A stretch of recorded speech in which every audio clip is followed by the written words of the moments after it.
तत्कालीन जो मध्य प्रदेश था, तो छत्तीसगढ़ में जब हम रायपुर की बात करते तो ब्राह्मण पारा का नाम आता था। और ब्राह्मण पारा का मतलब केवल ब्राह्मण नहीं, वो सही मायने में एक पूरे छत्तीसगढ़ के सभी वर्गों का हर दृष्टि से प्रतिनिधित्व करने वाला मोहल्ला। तो आज का तो रायपुर एक प्रकार से भूल भुलैया हो गया। पहले हर सारणी जीवन में रहने वाले व्यक्ति को रायपुर शहर के एक छोर से लेकर के दूसरे छोर का व्यक्ति भी जानता था। यदि उनका फेस टू फेस कभी मुलाकात न हुई हो तब भी किन्हीं माध्यमों से सामूहिक जीवन में रहने वाले हर व्यक्ति को हर आदमी जानता था, पहचानता था कौन आदमी कैसा है। और अलग अलग बोली भाषा वाले सारे लोग यहाँ पे समावित हैं। लेकिन कहीं न कहीं जो बातें पहले थी पांडे जी, अब वो बात नहीं रह गई है। एक तो ये पक्ष है। दूसरा पक्ष ये है कि जो योग, अगर ईमानदारी से योग में वो दक्ष है जी, तो मान के चलिए उसके लिए रोजगार के अवसर यूं ही खुल जाते हैं। स्वरोजगार की योजना, मतलब आप मानिए, आज मैं आपको बताता हूँ जो योग में पारंगत है उनकी ऐसी ही, मतलब लोगों को घर घर जाकर सिखाने में या कहीं एक जगह लोगों को बुला करके आज उसकी 20 से 25-30 हजार रुपए की स्वाभाविक आमदनी हो जाती है। वास्तव में आज के इस युग में, इस भाग दौड़ भरे जीवन में व्यक्ति के लिए सबसे कठिन काम मैं महसूस करता हूँ, सोचता हूँ, वो है जिसको मैं, उसके लिए वो चुनौती भी है कि अपने जीवन में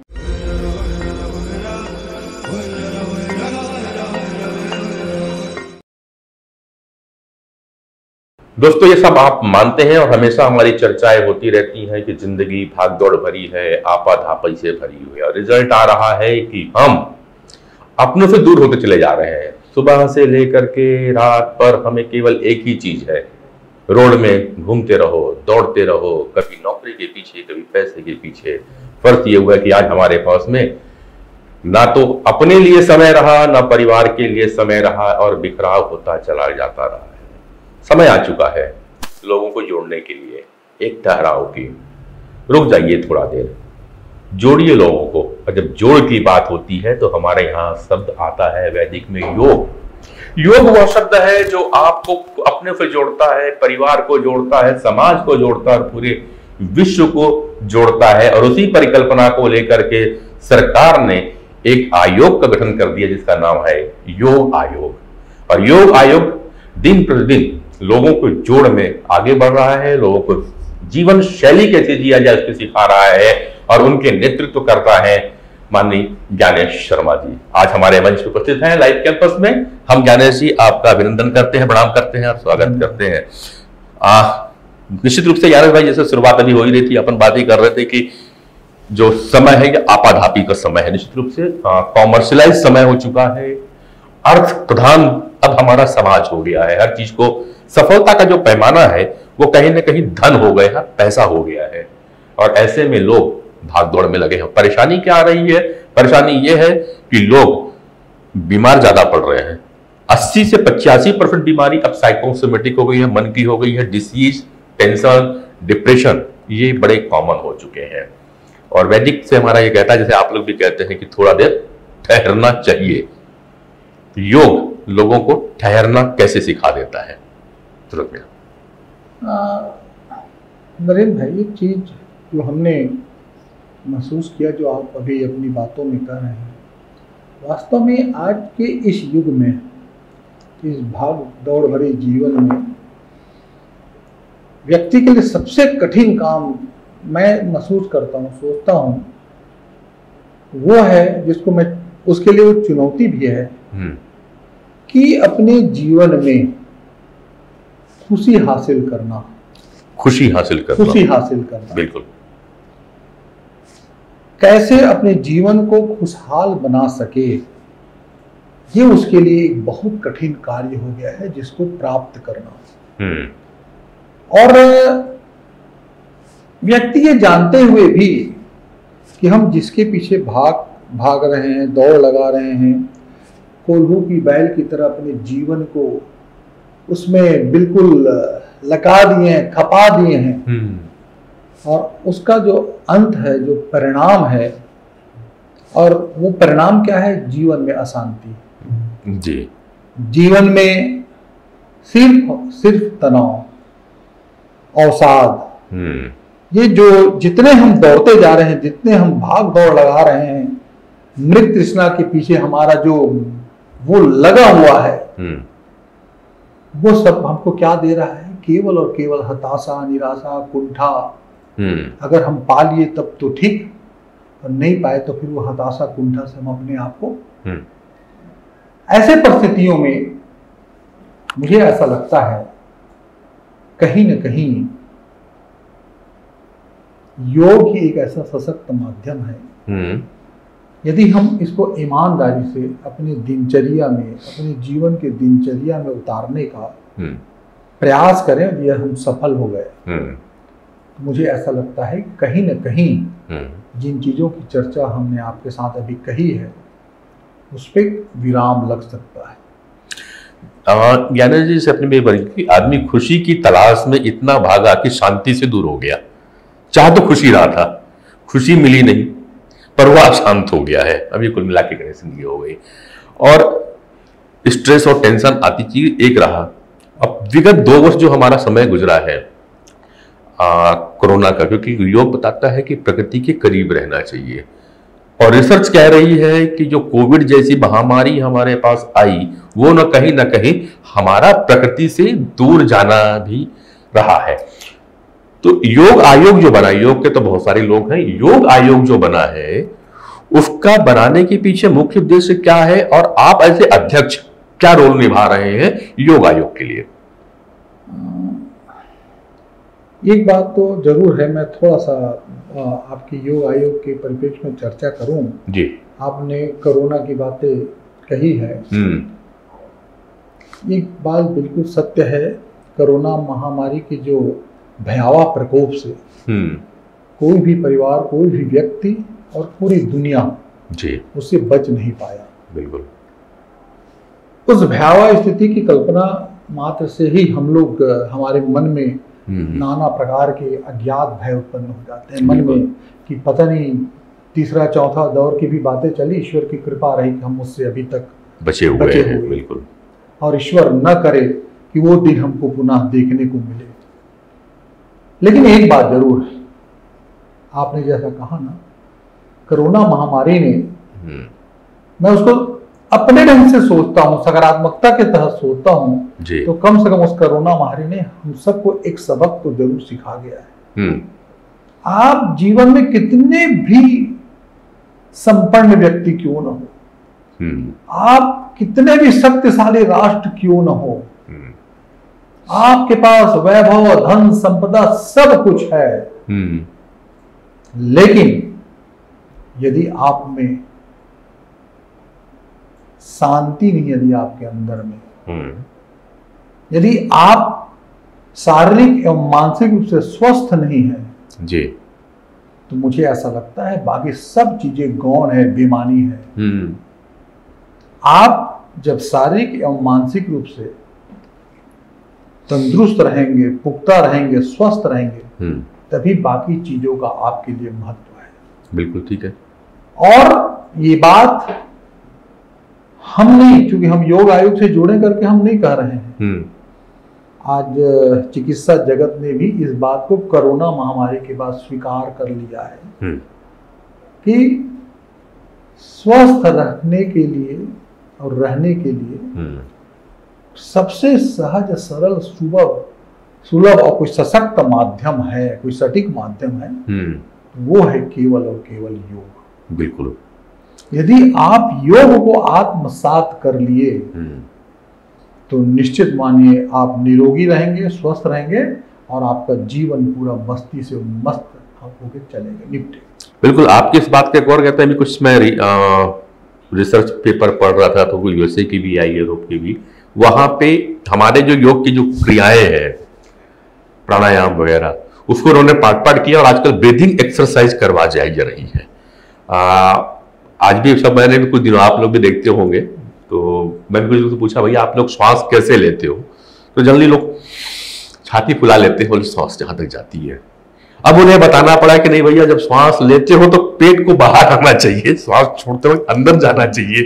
तो इस कोरोना ने एक बड़ी तब्दीली तो कर पाई है ग्यारह भैया, कि लोगों को श्वास लेने का तरीका बता दिया, नहीं तो लोग अनजाने में ही श्वास ले रहे थे। बाकी तो बातें हैं। योग जो आयोग की हम बात कर रहे हैं, मैं थोड़ा सा आपसे भी पहले ये चर्चा करो, फिर तो बातें तो चलती रहेगी कई है। मैं चाहूंगा दर्शकों को ये हमारे मिल जाए आपके माध्यम से कि योग आयोग कि मुख्य रूप से जनता के बीच पहुंचा के क्या संदेश दे रहा है और किस तरह से अपनी भूमिका निभा पा रहा है, क्योंकि अभी बहुत सी चीजों को योग आयोग को लोग समझ नहीं पाए हैं। देख संदेश आपका योग आयोग के लिए, योजनाएं उसकी जो है। योग आयोग का गठन मूलतः उसका एक ही उद्देश्य है कि अब पूरे योग का महत्व केवल भारत में ही नहीं, पूरे विश्व में है। योग का महत्व का एहसास लोगों को हो चुका है। छत्तीसगढ़ में जब से करीब 5-6 साल हुए हैं इसको योग आयोग का गठन। हाँ, 17 शायद 2017 में इसका गठन हुआ है। उसके बाद कोरोना महामारी 2 साल का जो समय रहा, योग आयोग अपनी भूमिका का निर्वहन किन्हीं कारणों से ठीक ढंग से नहीं कर पाया जी। माननीय प्रदेश के मुख्य भूपेश बघेल जी ने जिम्मेदारी मुझे सौंपी। मुझे लगा कि मुझे योग आयोग के माध्यम से, और मैंने देखा कि योग आयोग का गठन भी इसी उद्देश्य के लिए किया गया है कि लोगों को स्वास्थ्य के दिशा में जागरूकता या जागरूक रखने के लिए उनको योग से जोड़ने का हम पहल करें, प्रयास करें, उनको प्रेरित करें। और प्रेरित करने के लिए योग का प्रचार प्रसार आवश्यक है। सकारात्मक प्रचार प्रसार होनी चाहिए। लोगों को एहसास कराएं कि आपको योग को अपने दिनचर्या में अनिवार्य रूप से शामिल करना आज के समय की तकाजा है और उसकी आवश्यकता है। यदि आप इतने भाग दौड़ भरी जीवन में यदि आप आधा घंटा भी अपने लिए सुबह निकाल देते हैं जी, तो मुझे ऐसा लगता है कि आपका बाकी जो दिन है और बाकी जो समय है वो बहुत अच्छे से बीत सकता है।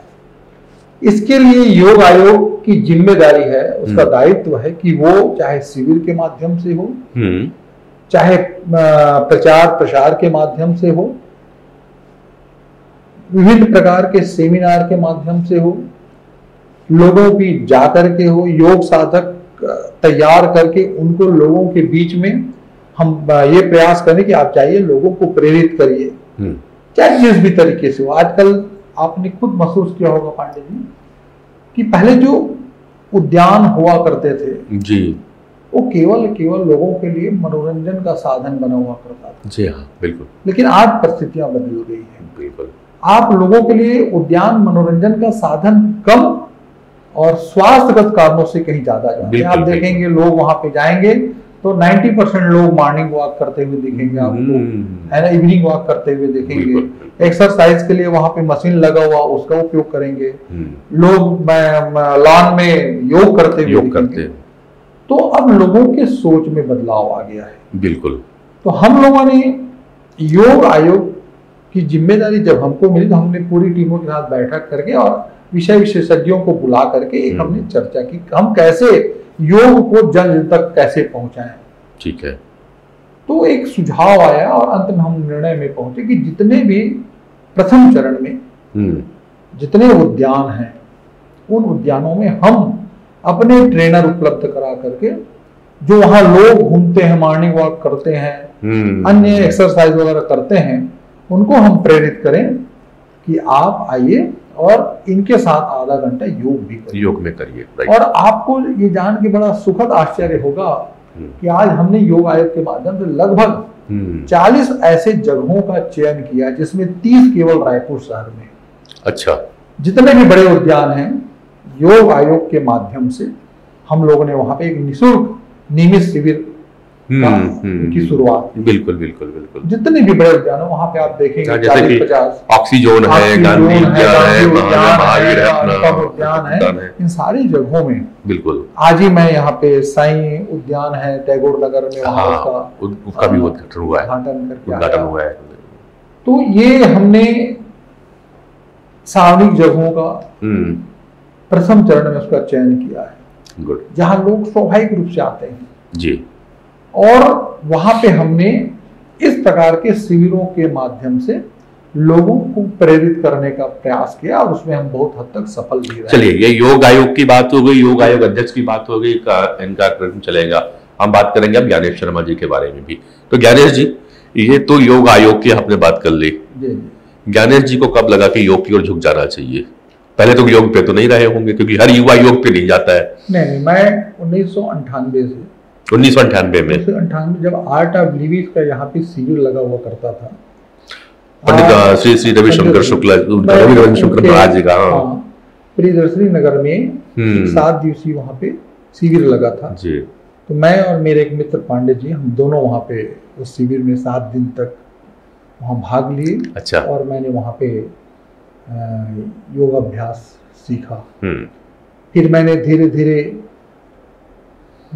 उसको मैं अपने घर में करते रहा और फिर मैंने टीवी में बाबा रामदेव, क्या है कि हर आदमी अपने तौर तरीके से एक इसी पुराने विधा को अपने तरीके से लोगों को आकर्षित करने के लिए, प्रेरित करने के लिए, उसमें आकर्षण पैदा करने के लिए वो अपने विधा को थोड़ा सा सिंपलीफाई और पीपल फ्रेंडली बना देते हैं, पीपल फ्रेंडली हो जाता है। हाँ। जैसे आपने देखा होगा कि आजकल भागवत में संगीत का समावेश हो गया है, संगीत का समावेश, नृत्य का समावेश हो गया है। अगर आप संगीत ना उनको दें तो लोग उब जाएंगे, सुनकर बोर हो जाते हैं। बिल्कुल बिल्कुल। तो कथा के साथ संगीत भी और रस डाल दिया गया। ऐसी आजकल योग में भी सब नए रस डालना चाहिए, नए विधाओं, ताकि लोगों का जुड़ाव योग से हो सके। मैं उसको कोई गलत भी नहीं मानता हूँ। तो मैंने फिर इन दोनों लोगों की, एक कपाल भाती है और क्या बोलते हैं आपका लोम विलोम है, उनका क्या बोलते हैं महाराज जी का भस्त्रिका है, भ्रामरी है, 3 स्टेज का उनका प्राणायाम है। मैं इनको नियमित रूप से ईमानदारी के साथ मैं करता हूँ। आज मुझे लगभग वो मेरे दिनचर्या का अभिन्न अंग बन चुका है। और मैं आपको बता दूं, मैं 22-23 साल से नियमित योग कर रहा हूँ जी। मतलब मैं इसके लिए पैसानिक जीवन में हूँ। कभी सुबह 8 बजे 9 बजे भी उठना पड़ता है, रात को 2-3 बजे जगना पड़ता है, कहीं शादी में, कहीं सार्वजनिक कार्यक्रम। लेकिन पता नहीं क्यों मेरे एकदम उसमें मेरे एक उसमें शुमार हो चुका है। बस दिनचर्या में शामिल कर, जैसे कि सुबह होकर के अपने को बाथरूम जाना है, ब्रश करना है, नहाना है, जैसे ये अनिवार्य है ना, वैसे नित्य कर्म जो करने हैं आवश्यक हो गया है। तो मतलब शरीर शोधन के साथ साथ आंतरिक। मेरा 5 किलोमीटर का मॉर्निंग वॉक और 1 घंटे का 5 किलोमीटर मॉर्निंग वॉक करते हो? बिल्कुल नियमित। मैं CSB मैदान में, हम लोगों का 20 से 25 लोगों का ग्रुप है और हम लोग वहाँ पे नियमित। ये तो आपका बहुत पहले से चल रहा है, पहले से चल रहा है। हमारी आपकी पहली मुलाकात जब हुई थी लगभग सन 2000 के आसपास, तब से मैं देखा हूं कि आप इसमें चलते थे ग्रुप के साथ में।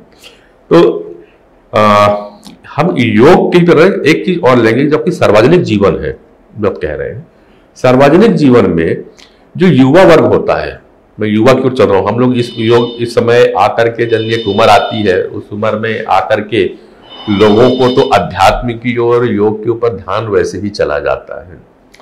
लेकिन जो युवा वर्ग है, युवा वर्ग तामझाम पे ज्यादा जाता है। उसे बॉडी बिल्डिंग का शौक रहता है, वो एक्सरसाइज करना चाहता है, लेकिन योग के महत्व को नहीं समझा पाता। अभी कुछ रिसर्च और मेरे अलग अलग वीडियोस में मेरे दर्शक मेरे वीडियोस को देखे हैं, मैंने कई बार विशेषकर बात की है, वो अभी मैं आपसे लूंगा।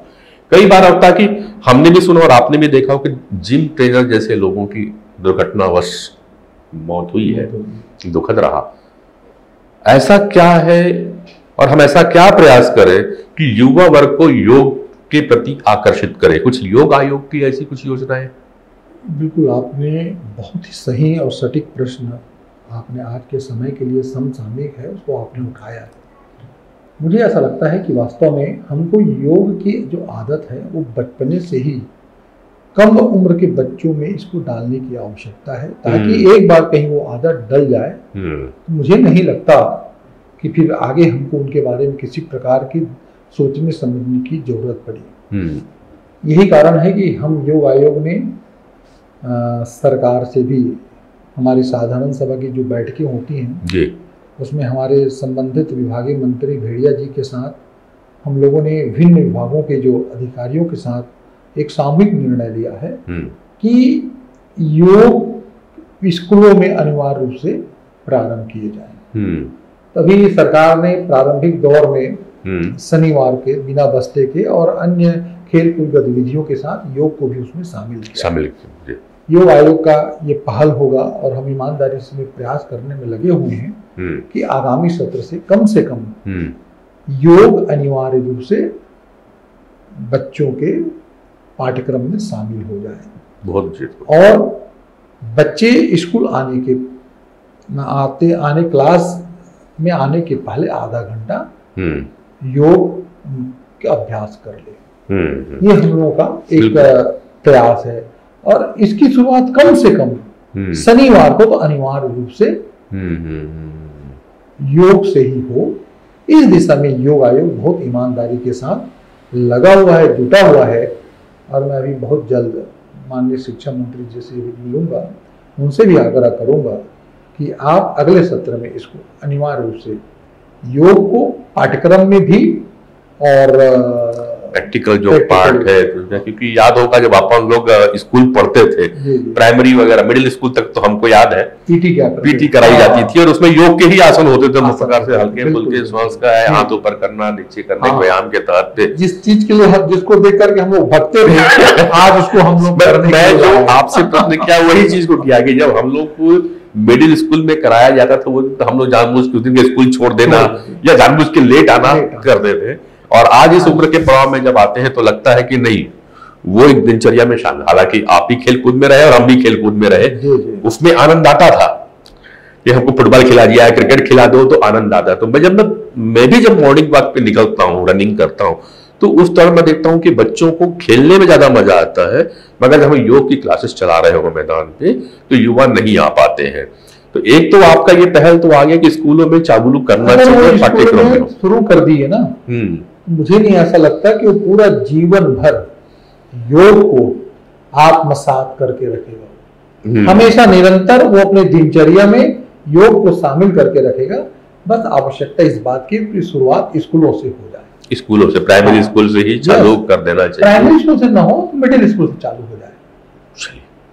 एक दूसरा आपका एक हमारे एक और पहलू के लिए है, वह है आपका राजनीतिक पहलू। वैसे ज्ञानेश जी के साथ में किए है कि योग का कहते हैं कि 98 से इन्होंने अपनाना चालू किया है, लेकिन ज्ञानेश जी की जो बातचीत है, जो व्यवहारिक है, ये बड़े सामान्य रूप से साधारणता सबसे जुड़ जाया करते हैं, एक खासियत है। तो ये विरासत में मिली हुई है चीजें या ज्ञानेश जी अपने अपना लिया?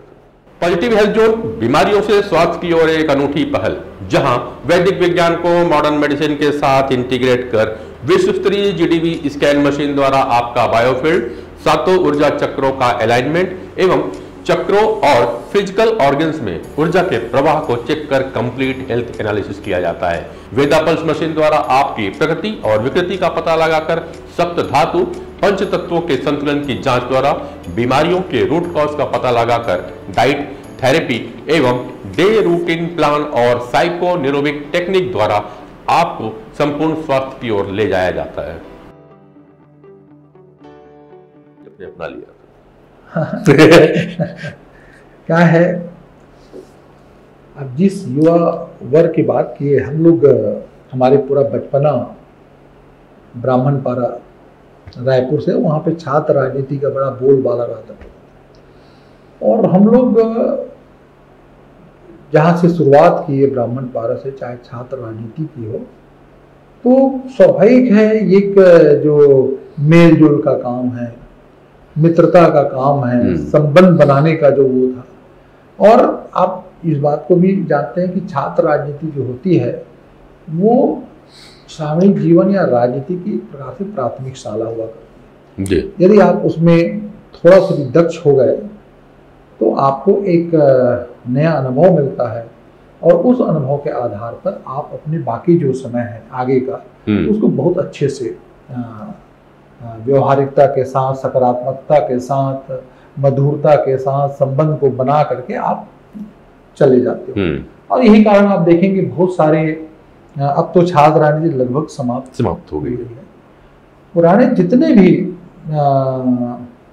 छात्र नेता रहे वो आज वर्तमान समय में आप देखिए द्वितीय पंक्ति के वो सफलतम राजनीतिज्ञों में से हैं। चाहे उसको आप रवींद्र चौबे लीजिए, चाहे उसे मोहम्मद अकबर लीजिए, चाहे सुनील सोनी लीजिए, चाहे ब्रिजमोहन अग्रवाल लीजिए, चाहे प्रेम प्रकाश पांडे जी, ऐसे बहुत सारे आपको उदाहरण मिलेंगे जो छात्र राजनीति से जिनकी सारी जीवन की शुरुआत हुई। आपका भी नाम आता है और हम छोटे लोग हैं उनके सामने। लेकिन हाँ, ऐसा लगता है कि हम लोगों के जीवन में संबंधों का स्थान है। ये एक चीज और, जो आपने ब्राह्मण पारा का जिक्र किया, तो 85 से 95 तक का जो 10 वर्षों का समय रहा है रायपुर ही नहीं छत्तीसगढ़ में, ब्राह्मण पारा का एक अलग ही नाम से देखा जाता था। मुझे ऐसा लगता है कि मैं इसलिए नहीं कि ये बातें बोल रहा हूँ कि मैं ब्राह्मण पारा से बिलोंग करता हूँ, मुझे ऐसा लगता है कि वो हर मायने में ऐतिहासिक मोहल्ला रहा है। दुर्भाग्य से हमने उस मोहल्ले के, अपने पूर्वजों के महत्व को हम लोगों ने खुद नहीं समझ पाया। आपको बड़ा मतलब आश्चर्य लगेगा कि वो एक ऐसा मोहल्ला था जहां स्वतंत्रता संग्राम सेनानियों की भरमार थी। हर 5 से 10 घर में आपको एक स्वतंत्रता संग्राम सेनानी आपको मिल जाते। बिल्कुल। पूरा छात्र राजनीति का ब्राह्मण पारा केंद्र बिंदु रहा है। सरकार सत्ता के खिलाफ उनकी तासीर थी। सत्ता के खिलाफ जो भी आंदोलन हो उसका नेतृत्व ब्राह्मण पारा करता था। चाहे विश्वविद्यालय की राजनीति हो, चाहे वो सामान्य राजनीति हो। आपको मालूम है रमेश बैस, कीर्तिभूषण ब्राह्मण पारा के ही मूलवासी है। मोहल्ले से 5 से 10 लोग नियमित रूप से विधायक बनकर के निकला किया करते थे। ऐतिहासिक मोहल्ला, आज हम लोगों ने उसके महत्व को समझ नहीं पाया, लेकिन वास्तव में अद्भुत लोग, अद्भुत मोहल्ला। और सबसे बड़ी बात, वो केवल ब्राह्मण पारा नहीं था, वो छत्तीसगढ़ और छत्तीसगढ़ियों का एक प्रकार से वो प्रतिनिधित्व किया करता था। जब हम ब्राह्मण पारा की बात, मैं उसी बात को कह रहा हूँ, केवल तत्कालीन जो मध्य प्रदेश था, तो छत्तीसगढ़ में जब हम रायपुर की बात करते तो ब्राह्मण पारा का नाम आता था।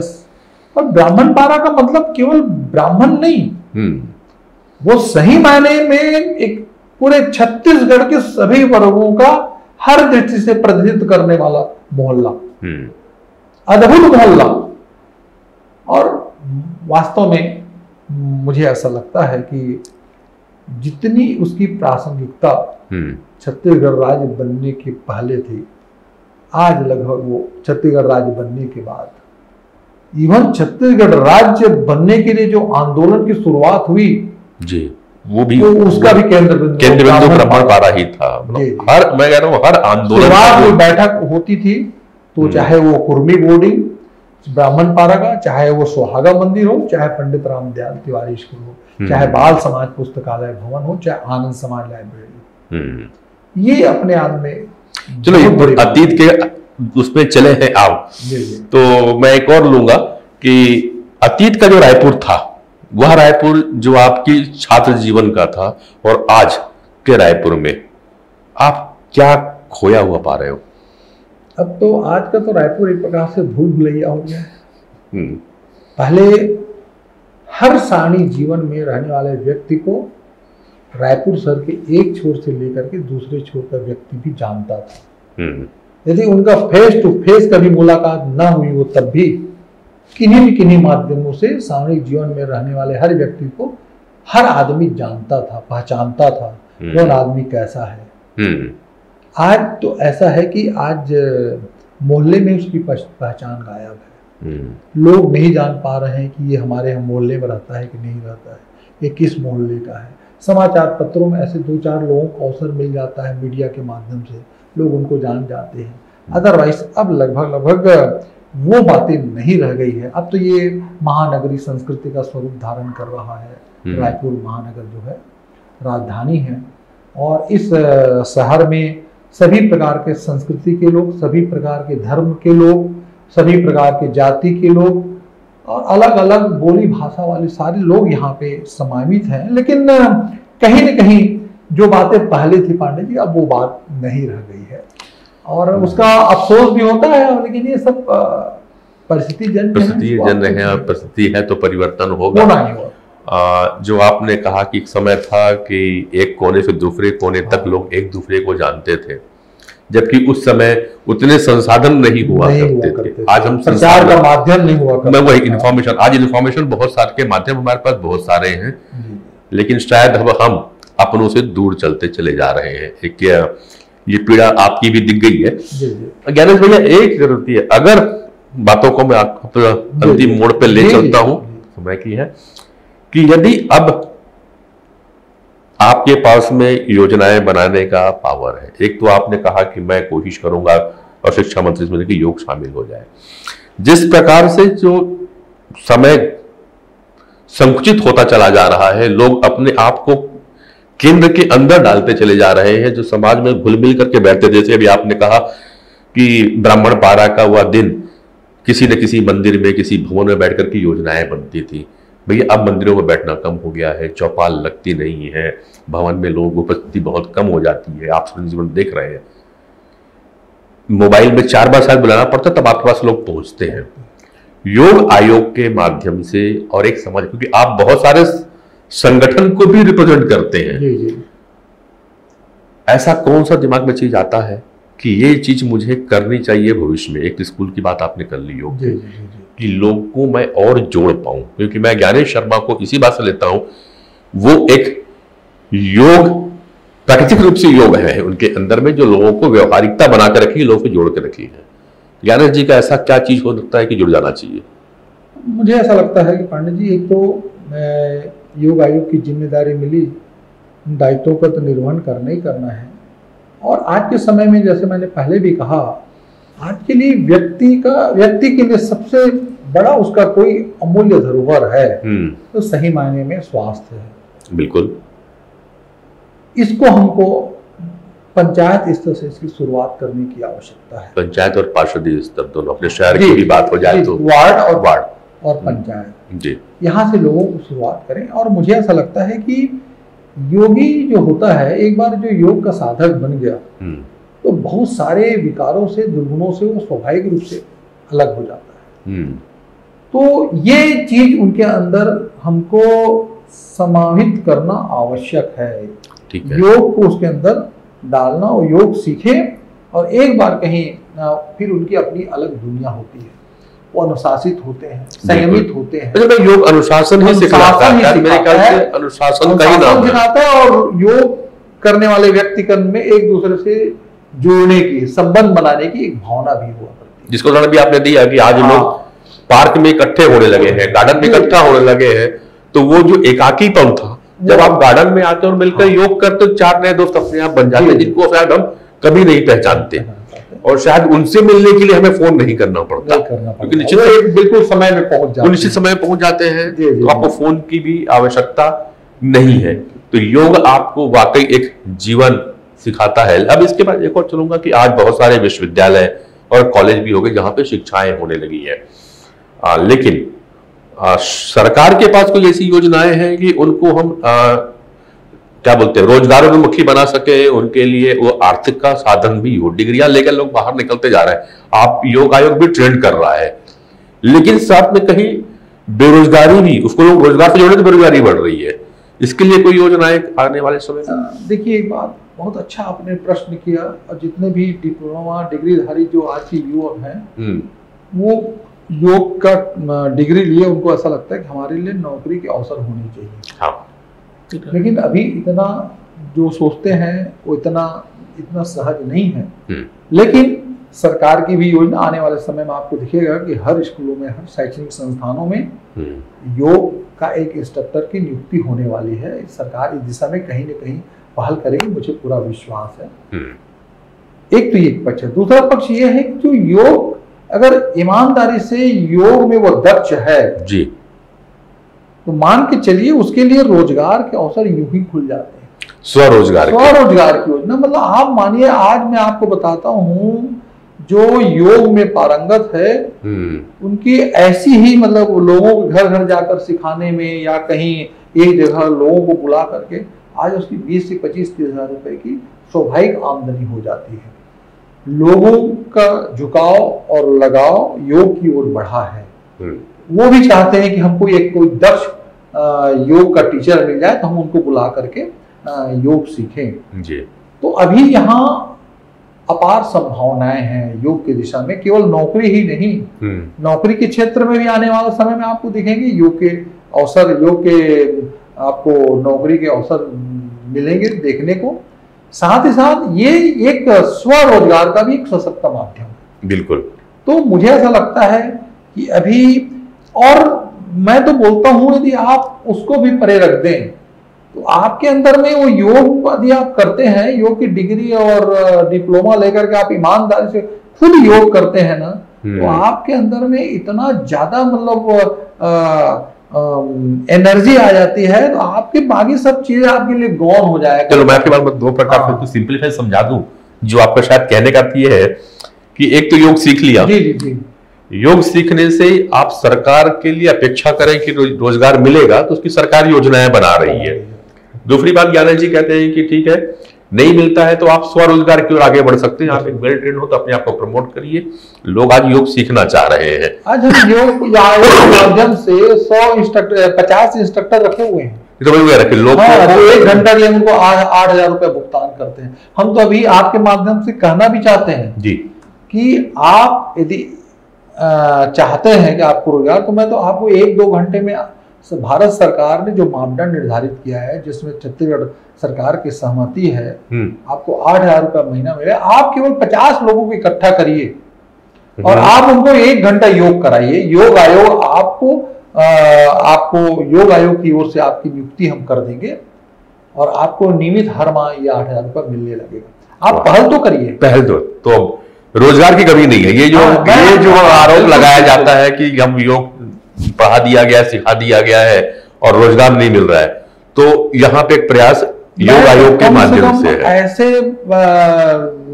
आपके माध्यम से जो भी योग के जो डिग्रीधारी लोग हैं और जो योग कराने में महारत हासिल है, आपसे मेरा आग्रह है कि आप 50 लोगों को इकट्ठा करके किसी भी जगह, किसी भी मोहल्ले में, किसी भी सामूहिक जगह में आप उनको नियमित रूप से योग कराइए। मैं आपको कम से कम, मैं अपने कार्यकाल तक तो 500 लोगों को रोजगार देने की स्थिति में, तो 500 लोगों की रोजगार की व्यवस्था 8,000 योग आयोग 8,000 रुपया मासिक पे करने को तैयार है। शर्त केवल एक है कि किसी भी सार्वजनिक जगह पे आपको कम से कम 50 लोगों को इकट्ठा करा करके रोज नियमित रूप से कम 1 घंटे का आप योग करवाना पड़ेगा। तो रोजगार की अवसर यहाँ पे योग आयोग के अध्यक्ष माननीय ज्ञानेश शर्मा जी ने ओपन किया है और आप लोग इसे ले सकते हैं। इस संदर्भ के साथ साथ ही हुई है, मैं अभी इसको यहीं पे अब विराम करूंगा। ज्ञानेश भैया बातें करने को बहुत सारी है और चूंकि रायपुर के केंद्र बिंदु से आप आते हैं तो निश्चित रूप से रायपुर की वही बातें आपसे मेरे को करनी थी, लेकिन समय का देखते हुए हम फिर कभी जरूर बैठेंगे और करेंगे। आज मेरा उद्देश्य केवल यही था कि जो अभी हाल में ही ज्ञानेश जी ने अपने योग आयोग के माध्यम से एक संभाग स्तरीय रायपुर संभाग में योग प्रशिक्षकों का सम्मेलन किया हुआ था, तो ऐसे भी कार्यक्रम चालू है। तो मैंने कहा अभी हमारे बहुत सारे कार्यक्रम होंगे पांडे जी, और हमको माननीय मुख्यमंत्री भूपेश बघेल जी ने, जो मैं कह रहा हूँ ना, जो आपके माध्यम से जो आश्वस्त करो, मेरा नहीं, तो माननीय भूपेश बघेल जी का निर्देश है कि आप योग के क्षेत्र में इस प्रकार के काम भी करें, रोजगार के अवसर भी उपलब्ध कराएं और लोगों को जन जन तक आपका योग आयोग लोगों तक पहुंचे, योग के लिए प्रेरित हो, योग करे और पूरा छत्तीसगढ़ जो है योग में वातावरण से। ये जो संभाग स्तरीय कार्यक्रम आपने भी रायपुर में कराया, क्या हर संभाग में कराने का विचार है? हमको भी, हाँ मैं बताना भूल गया, अच्छा हो गया कि अभी हमको माननीय भूपेश बघेल जी ने प्रशिक्षण केंद्र के लिए, जिसकी नितांत आवश्यकता थी, योग प्रशिक्षण केंद्र के लिए हमको एक बहुत सुविधा युक्त भवन पुनहर में 5 मंजिला उपलब्ध कराया है, जहां से हमने शुरुआत कर दी है। रायपुर संभाग का भी वहां पे हमने 200 लोगों का प्रशिक्षण 7 दिवसीय दिया है। इसके पश्चात अभी ये जो समझ आ रहा हूँ, ये जो प्रशिक्षण आप दे रहे हैं, ये जो प्रशिक्षकों आए थे, ये कौन थे? ये मतलब आपको 70 साल से लेकर के कोई भी आ सकता है, कोई भी आ सकता है, ऐसा तो नहीं है जो कहीं से डिप्लोमा डिग्री सर्टिफिकेट लेकर रखे, कोई बंधन नहीं, कोई भी आ सकता है। अच्छा। और इसमें महिलाएं थे, पुरुष थे, युवा थे, और सारे लोगों ने बहुत अच्छे ढंग से यहाँ पे योग सीखा। हमने पूरे रायपुर शहर के जितने भी योग विशेषज्ञ हैं उन सबको बुला करके उनके माध्यम से न केवल उनको हमने प्रैक्टिकल ट्रेनिंग दी, बल्कि उनके क्लास में उनको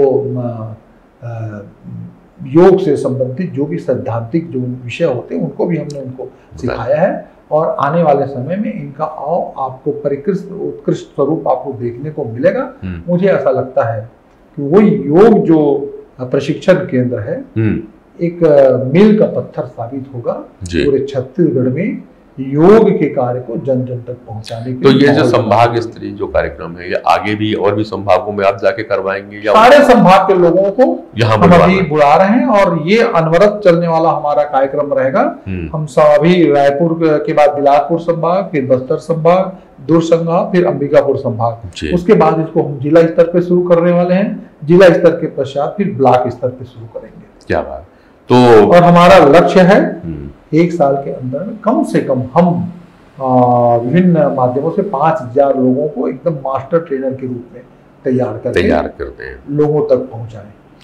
तो आप में से जिनको भी इच्छा है जो योग सीखना चाहते हैं, तो आप आने वाले प्रशिक्षण कार्यक्रम में जरूर शामिल हो। मैं अपने प्रोग्राम के माध्यम से आपको समय समय पर सूचित करता रहूं। जैसे मुझे माननीय अध्यक्ष महोदय बता देंगे तारीखों का, तो मैं अपने दर्शकों को बता दूंगा और हम आपको फ्लेयर भी पोस्ट कर देंगे। आप उसकी जब भी डेट निकले और आप आना चाहते हैं तो आप जरूर आइए और योग को सीखिए, क्योंकि ठहराव की आवश्यकता है और अपने आप को अपने से जोड़ने के लिए योग से बेहतर साधक दूसरा कोई नहीं होगा। यह एक साधना है अपने से अपने को जुड़ने के लिए।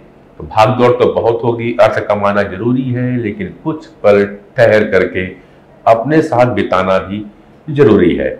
इसीलिए हम आपसे लगातार बात करते रहते हैं। और मुख्य बीमारियों पर मैं आपको फिर याद दिला दूं, हर मंगलवार हम स्ट्रेस मैनेजमेंट के ऊपर में बात कर रहे हैं।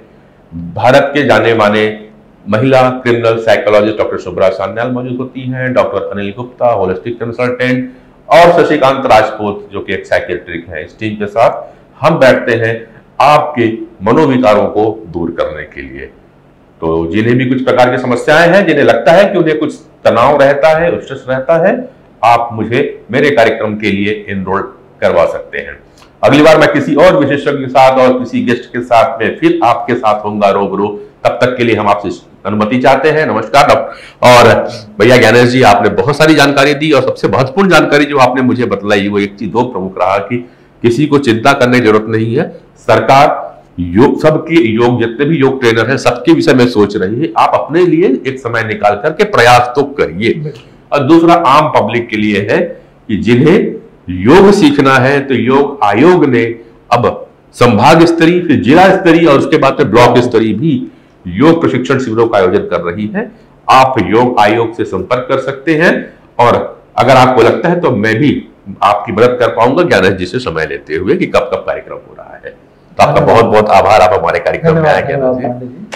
आप मेरी इस बात का समर्थन करेंगे कि अक्सर अपनी जिंदगी के अहम फैसले खुद नहीं लिया करते, बल्कि आपके आसपास के लोग आपके निर्णय को प्रभावित करते हैं। और ये लोग बड़ी ही आसानी से आपको दुख, प्यार, खुशी, गुस्सा, कॉन्फिडेंस और डाउट पे लाकर खड़ा कर दिया करते हैं। और अक्सर आप उनकी ही बजाई ढपली पर नाचते हैं। यदि आप अपने इमोशन को कंट्रोल करना नहीं जानते, यकीन मानिए ये लोग आपकी जिंदगी पर शासन करते रहेंगे। तो दीजिए मस्तक पर दस्तक। नमस्कार, लाइफ कैंपस से मैं नरेंद्र पांडे आपका स्वागत करता हूं डॉक्टर अनिल गुप्ता की revolutionary course rewrite your life story में, जहां एनएलपी द्वारा माइंड की प्रोग्रामिंग, पीएनपी द्वारा चक्रों और लाइफ फोर्स एनर्जी में संतुलन, हीलिंग एवं स्वॉट एनालिसिस द्वारा आपका पर्सनल ऑडिट और सेल्फ डिस्कवरी करना सिखाया जाता है। So, if you want to transform your life in 360 degree, do register on given icon. You may also visit our website www.lifecampusinfo.com. You can also follow us in our Instagram, Facebook and YouTube channel of Life Campus.